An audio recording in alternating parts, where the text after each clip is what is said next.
Bonjour à tous, ravi de vous retrouver pour ce journal d'information locale. Nous sommes le lundi 25 octobre, voici les titres de cette édition. Du 20 au 30 octobre, la Ville de Plaisir organise sa semaine de la citoyenneté. Au programme rallye, collecte, atelier ou encore exposition. Le but, comprendre les différents services municipaux et apprendre à vivre ensemble et à devenir des citoyens responsables. Une opération nationale à la découverte des labels, c'est ce qu'a organisé Greenpeace samedi. Une dizaine de militants s'est rassemblée à Montigny-le-Bretonneux. Objectif de leur présence, sensibiliser et informer sur l'impact environnemental et socio-économique des labels. La 4e édition de l'Heure solidaire est lancée, un événement organisé par le réseau d'associations Habitat Humanisme partout en France. Le principe, donner une heure de son temps aux plus démunis. Pour l'occasion, un atelier culinaire était organisé à Jouy-en-Josas avec Thierry Marx. Et puis, dans le reste de l'actualité, plus de 90% des Yvelinois disposent de leur schéma vaccinal complet. Résultat, l'activité des centres de vaccination ralentit. Après plus de 1 738 000 injections réalisées dans le département, un centre réalise à présent moins de 800 injections par semaine en moyenne. De ce fait, au 1er novembre, seuls 6 centres resteront ouverts dans les Yvelines. Ceux de Versailles, Bonnières-sur-Seine, Saint-Quentin-en-Yvelines, Sartrouville ou encore Mantes et les Ménules. Une information annoncée par la préfecture dans un communiqué. Il est par ailleurs toujours possible de se faire vacciner auprès de professionnels de santé tels que les pharmaciens ou encore les médecins. Et je vous le disais en titre, jusqu'au 30 octobre, la Ville de Plaisir organise sa semaine de la citoyenneté. L'objectif, à travers cet événement, devenir des citoyens responsables. Et justement, avec nous, pour en parler, Joséphine Coleman-Berger, maire de Plaisir. Bonsoir. Bonsoir. Merci d'être avec nous. Alors, pourquoi instaurer déjà cette semaine de la citoyenneté ?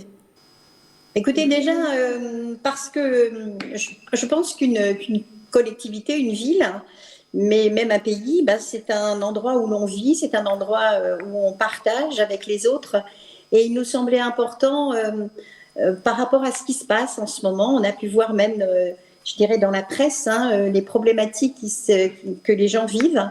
Il y a des agressions auprès des élus, mais il y a aussi toute une série d'articles sur le comportement des gens, les incivilités, les rodéos, enfin on entend parler de ça toute la journée. Et on se disait que quoi de mieux que de consacrer une semaine entière à la citoyenneté en peut-être resensibilisant toute la population, du plus petit au plus grand. Et donc, dans cette semaine de la citoyenneté, beaucoup d'animations sont prévues, des expositions, des collectes ou encore des ateliers. Est-ce que vous pouvez nous parler un peu plus en détail de ce programme ? Écoutez, on a un programme très très chargé puisque nous avons pratiquement tous les jours des activités. Regardez, j'ai devant moi, ça peut paraître anecdotique, mais j'ai devant moi un joli coq.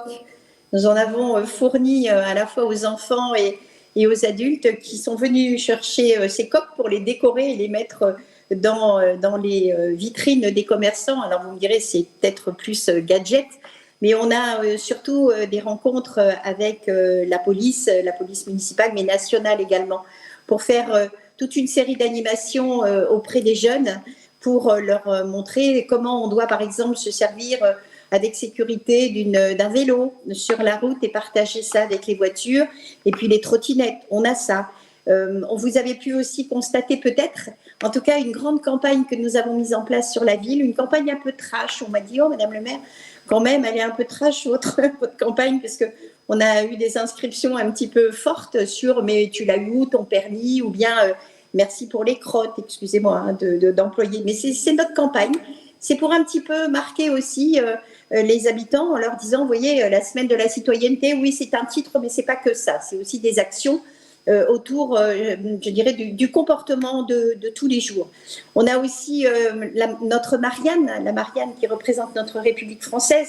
Il va y avoir aussi toute une exposition avec des gens qui vont venir prendre des photos avec la Marianne pour, pourquoi pas, être un jour la représentation de notre Marianne, parce que comme vous le savez, il y a eu pas mal d'artistes qui l'ont mise en place.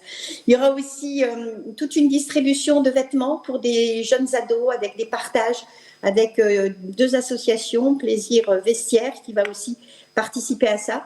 Et puis, on a un grand goûter festif et participatif à la fin de la semaine pour réunir tout le monde sur toutes ces démarches que nous allons faire ensemble. Donc, voilà, c'est un programme très, très dense. qui est dans cette première semaine de vacances. Et je crois que ça marche très très bien parce que ne serait-ce que pour la décoration des coques, on en a distribué plus d'une centaine, il en manque presque. Mais aussi parce que dans les maisons des familles, avec le CCAS, nous avons énormément de discussions avec la population qui vient à nous et on peut échanger sur toutes ces problématiques qui, je dirais, perturbent le quotidien des habitants. Vous-même, vous allez donner des interviews, notamment sur les réseaux sociaux. Pourquoi ? Pour expliquer votre rôle, peut-être ? L'important, c'était de rencontrer les enfants. C'est là qu'on commence, je dirais, pour cette sensibilisation au niveau de la citoyenneté. Et donc, j'ai rencontré une vingtaine de jeunes, des petits, qui sont venus me poser des questions. Effectivement, c'est en ligne aujourd'hui sur nos réseaux et sur le site de la ville. Les enfants m'ont posé des questions sur qu'est-ce que c'est qu'un maire, qu'est-ce qui se passe si le maire meurt. Voilà. Moi, je n'ai pas voulu filtrer du tout les questions. Il y a eu aussi des questions sur comment ça se passe, à quel âge on peut être maire. Enfin, il y a toute une série de questions qui ont été posées par des enfants, qui ont été choisies par eux. C'était une façon aussi de venir ici à l'Hôtel de Ville, qui est un lieu ouvert à tous, et puis essayer avec eux de répondre à des questions qui peut-être sont compliquées pour eux. Donc, il y a eu tout ça. Et ce sont des petits films d'1 minute qui ont beaucoup plu aux enfants et à moi aussi. J'avoue que c'était vraiment un très très beau moment. Et puis on a quand même notre grande assemblée citoyenne qui regroupe plus de 40 personnes qui travaillent en permanence avec nous, qui sont des citoyens, qui font partie de cette assemblée citoyenne. C'est tout nouveau, sur plaisir, même si on faisait beaucoup de concertation. Et ils travaillent actuellement en lien avec les seniors de la ville, justement pour ce fameux label de la ville des seniors. Mais tout ça, ça fait partie, je dirais, de notre proximité en tant qu'élus auprès de la population pour leur démontrer que, effectivement, nous avons des droits en tant que citoyens, mais nous avons aussi des devoirs et c'est bilatéral. Et nous, les élus, on est là pour les accompagner.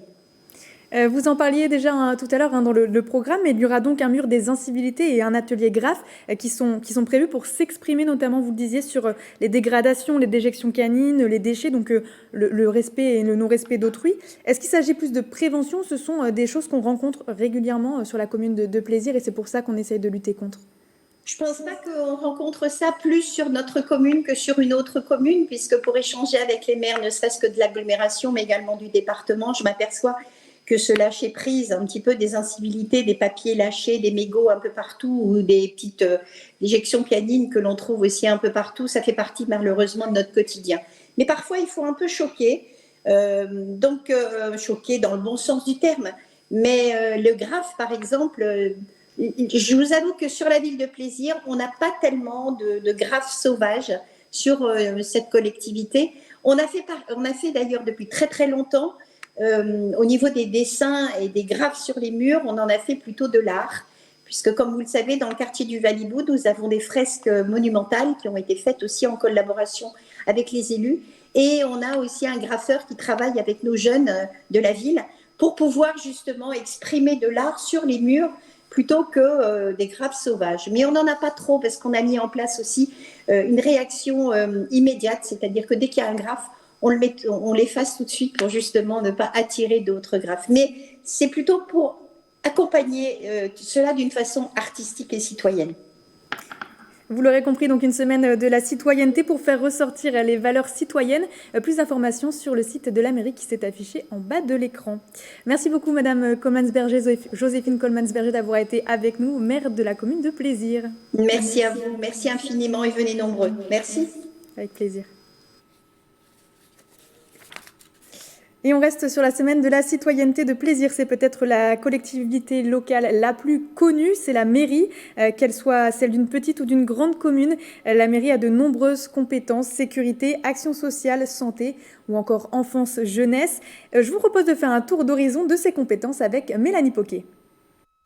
Au 1er janvier 2020, la France compte 35 054 communes, 90% d'entre elles ont moins de 32 000 habitants et depuis 1884, elles sont gérées par le conseil municipal et par le maire. Elles ont à leur charge de nombreuses compétences. La plus connue, c'est sans doute la gestion de l'état civil. La mairie enregistre les mariages, les naissances et les décès. Et c'est aussi en mairie que vous devez vous rendre pour renouveler votre carte d'identité à condition que la mairie soit équipée d'une station d'enregistrement. À noter aussi que ce sont les communes qui organisent organise les élections, qu'il s'agisse des révisions des listes électorales, la gestion des bureaux de vote ou encore les envois des résultats en préfecture.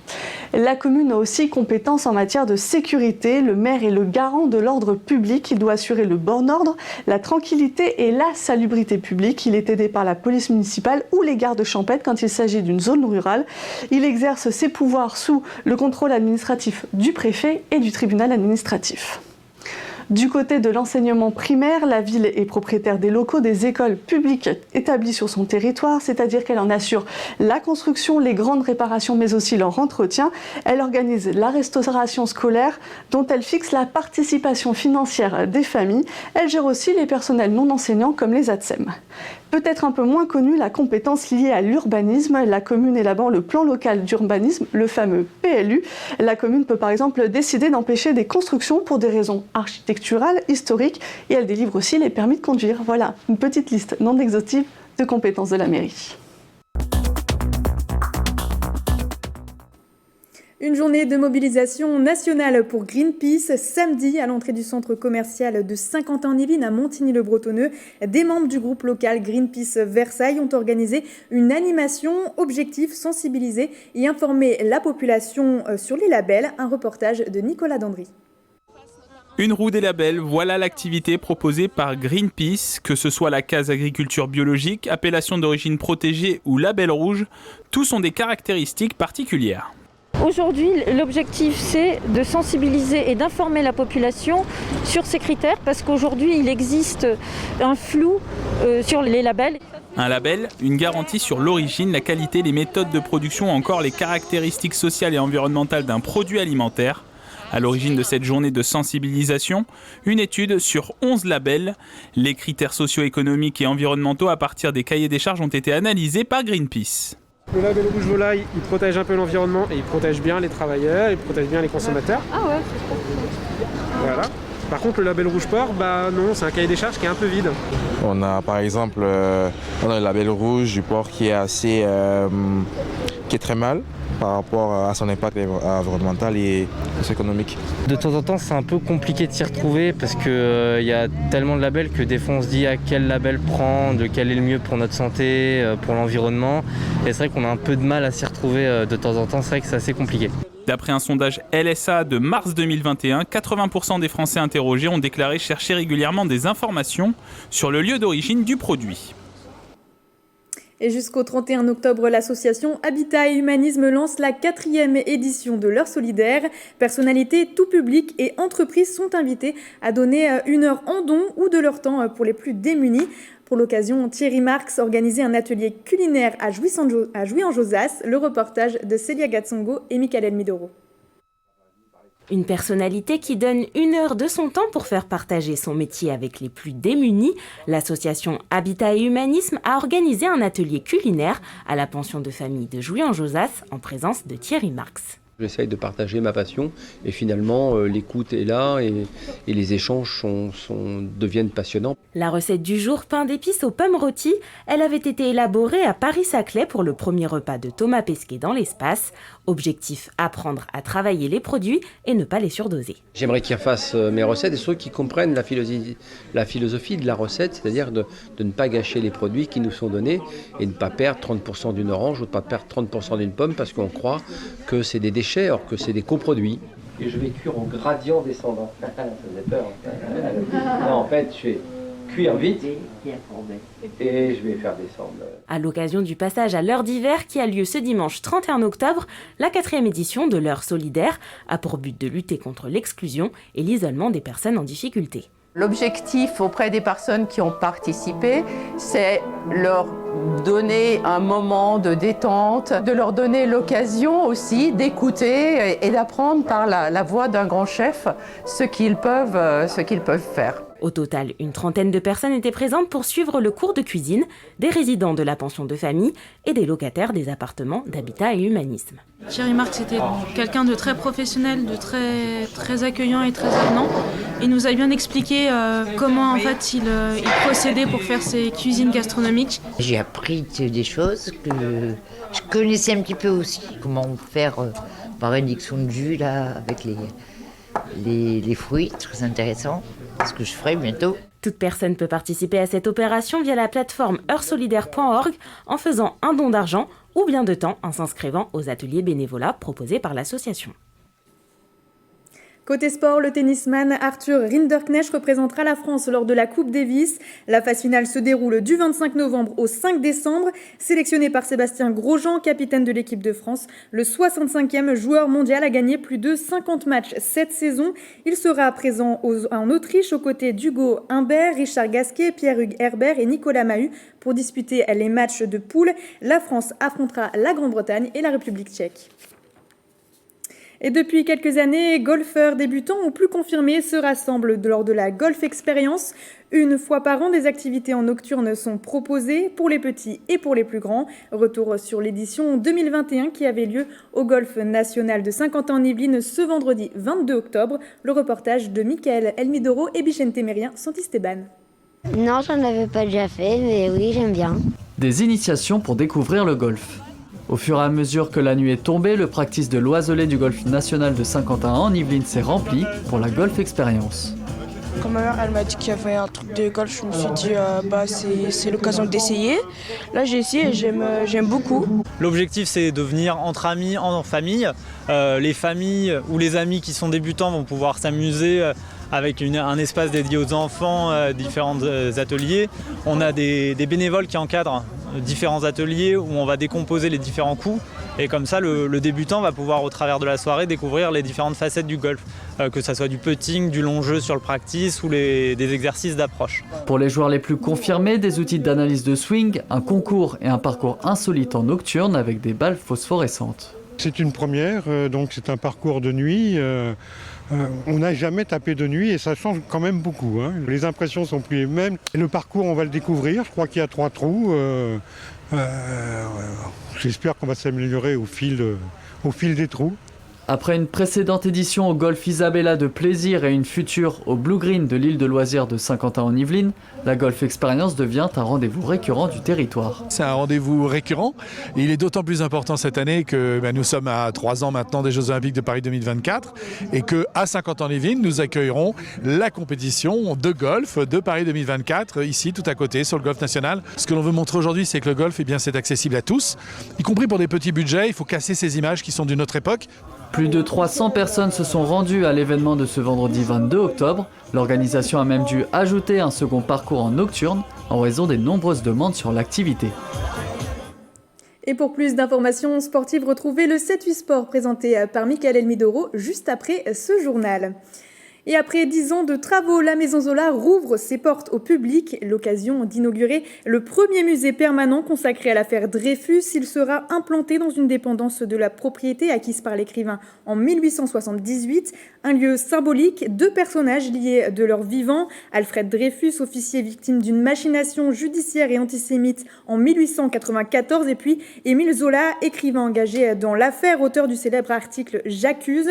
Le musée présentera donc des documents, objets ou encore photographies en lien avec l'affaire. L'inauguration aura lieu demain, mardi 26 octobre à 15h à Médan et ce sera en présence du président de la République Emmanuel Macron. C'est la fin de ce journal d'information. Merci à tous de nous avoir suivis. Très bonne soirée sur TV78.